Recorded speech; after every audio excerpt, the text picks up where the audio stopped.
साथियों नमस्कार, मैं हूं अनिल वर्मा। आप देख रहे हैं अपना पसंदीदा यूट्यूब चैनल योजना इंडिया।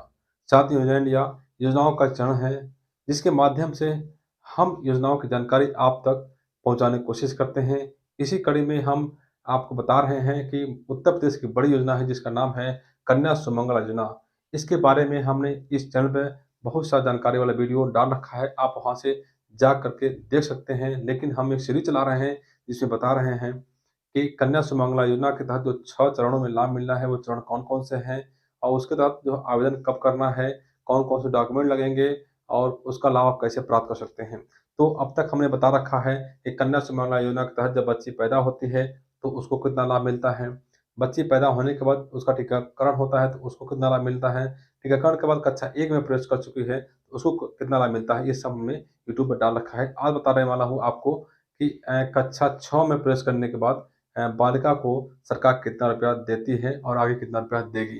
तो आप पूरा वीडियो देखिए, क्योंकि आपके घर में कोई लड़की है, पैदा हुई है या कक्षा 1 में, 2 में, 3 में, 4 में, 5 में किसी भी कक्षा में पढ़ रही हो, तो आपके लिए ये वीडियो देखना बहुत ज़रूरी है, क्योंकि कक्षा 6 में जब वो जाएगी तो सरकार उसको कुछ पैसा देगी। आपको उसके लिए आवेदन कैसे करना है, ये जानकारी मैं आपको इस वीडियो में बता रहा हूँ। आप ध्यान से इसको देखिए। तो सबसे पहले बता दूँ आपको, जो कन्या सुमंगला योजना है, इसका पार्ट 4 मैं आज बना रहा हूँ, जिसे बताऊँगा आपको कक्षा 6 में बालिका का दाखिला होने के बाद उसको सरकार कितना रुपया देती है। तो आप ध्यान से इसको देखिए। सबसे बड़ी बात ये है कि इसमें सरकार जो है पहले 2,000 रुपए देती थी, लेकिन अब उसको अप्रैल 2024 से 3,000 रुपए दिया जाएगा। तो जब बेटी कक्षा 6 में प्रवेश कर लेगी, तो उसको अब जो है 2,000 अभी तक मिल रहा है और आगे चल कर के अप्रैल 2024 से उसको 3,000 रुपए दिया जाएगा। इसके लिए करना क्या है, ये पैसा या धनराशि देने के लिए करना क्या है आपको, कि सबसे पहले ज़रूरी बात ये है कि बालिका का दाखिला उसमें जो है किसी भी सरकारी या अनुदानित या मान्यता प्राप्त किसी भी विद्यालय में उसका दाखिला होना चाहिए। चाहे वो परिषद विद्यालय हो, सीबीएसई हो, आईसीएसई हो, किसी भी बोर्ड के किसी भी माध्यम का हो, लेकिन उसका दाखिला कक्षा 6 में होना अनिवार्य है, तभी उसको लाभ मिलेगा। तो कक्षा 6 में जब वो दाखिला ले लेती है, तो आवेदन कब करना है? मान लीजिए किसी ने दाखिला ले लिया कक्षा 6 में, तो उसको जो है आवेदन कब करना है, ये भी आप जान लीजिए। आवेदन की डेट होती है विद्यालय में दाखिला लेने के बाद उसी शैक्षणिक सत्र में 31 जुलाई तक आवेदन कर देना है, या दाखिला जिस डेट को लिया जाता है, उस डेट से 45 दिन के भीतर उसमें जो है आवेदन कर देना होता है।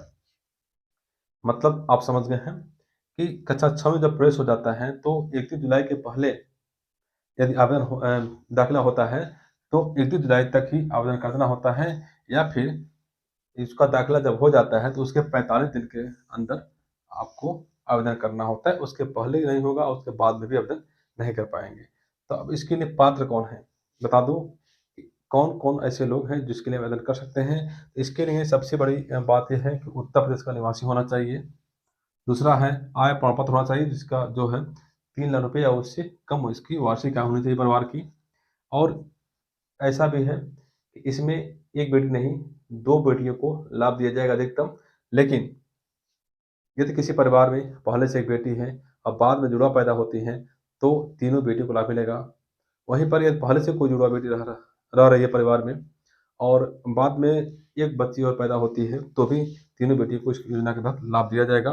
वहीं पर कोई गोद में हुई बेटी है, बालिका है, उसको भी इस योजना के तहत लाभ दिया जाएगा।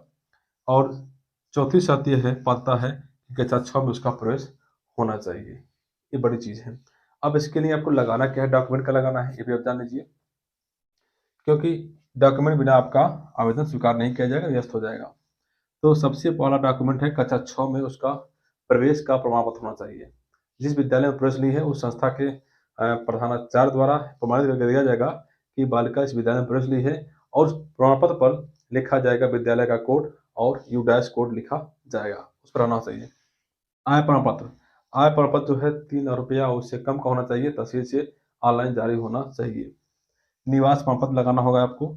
निवास प्रमाण पत्र जो है, उसके लिए चाहे तहसील का जारी किया हो या फिर आपका पासपोर्ट हो, बिजली का बिल हो, आधार कार्ड हो, बैंक पासबुक हो, निवासन कार्ड हो, ये सब भी निवास प्रमाण पत्र के लिए मान्य है, वो चल जाएगा। फिर बैंक खाता नंबर चाहिए, बैंक खाता अभिभावक या माता-पिता के इसमें लगाया जा सकता है। आधार कार्ड तो बताया मैंने आपको। एक फ़ोटो लड़की का चाहिए, भावा का भी इसमें चाहिए, संग फ़ोटो चाहिए। एक ₹10 का शपथ पत्र भी इसमें लिख के लगाना होता है। तो ये सब आपको पता है, ये कागज़ात हैं और ये सब मानक है, नियम है, जो बताओ आप इसमें दिया गया है। तो बता दूँ आपको कि यदि आप कोई भी जानकारी चाहते हैं योजनाओं से संबंधित, आप योजना इंडिया को सर्च करके वहाँ से दे सकते हैं।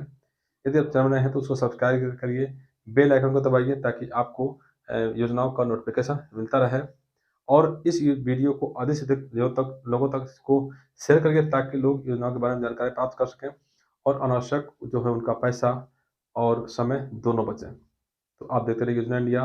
जल्द ही हम पार्ट 5वां लेकर आएँगे जिसमें जिसमें बताएँगे आपको कि कक्षा 9 में प्रवेश करने के बाद बालकों को कितना लाभ मिलेगा। उसके बाद अंतिम चरण चलाएँगे आपको, 6वां चरण जिसमें बताएँगे आपको कि कक्षा 12 में उत्तीर्ण करने के बाद बालिका को कितना धनराशि मिलने वाला है। तो आप देखते रहिए न्यूज़ इंडिया। नमस्कार।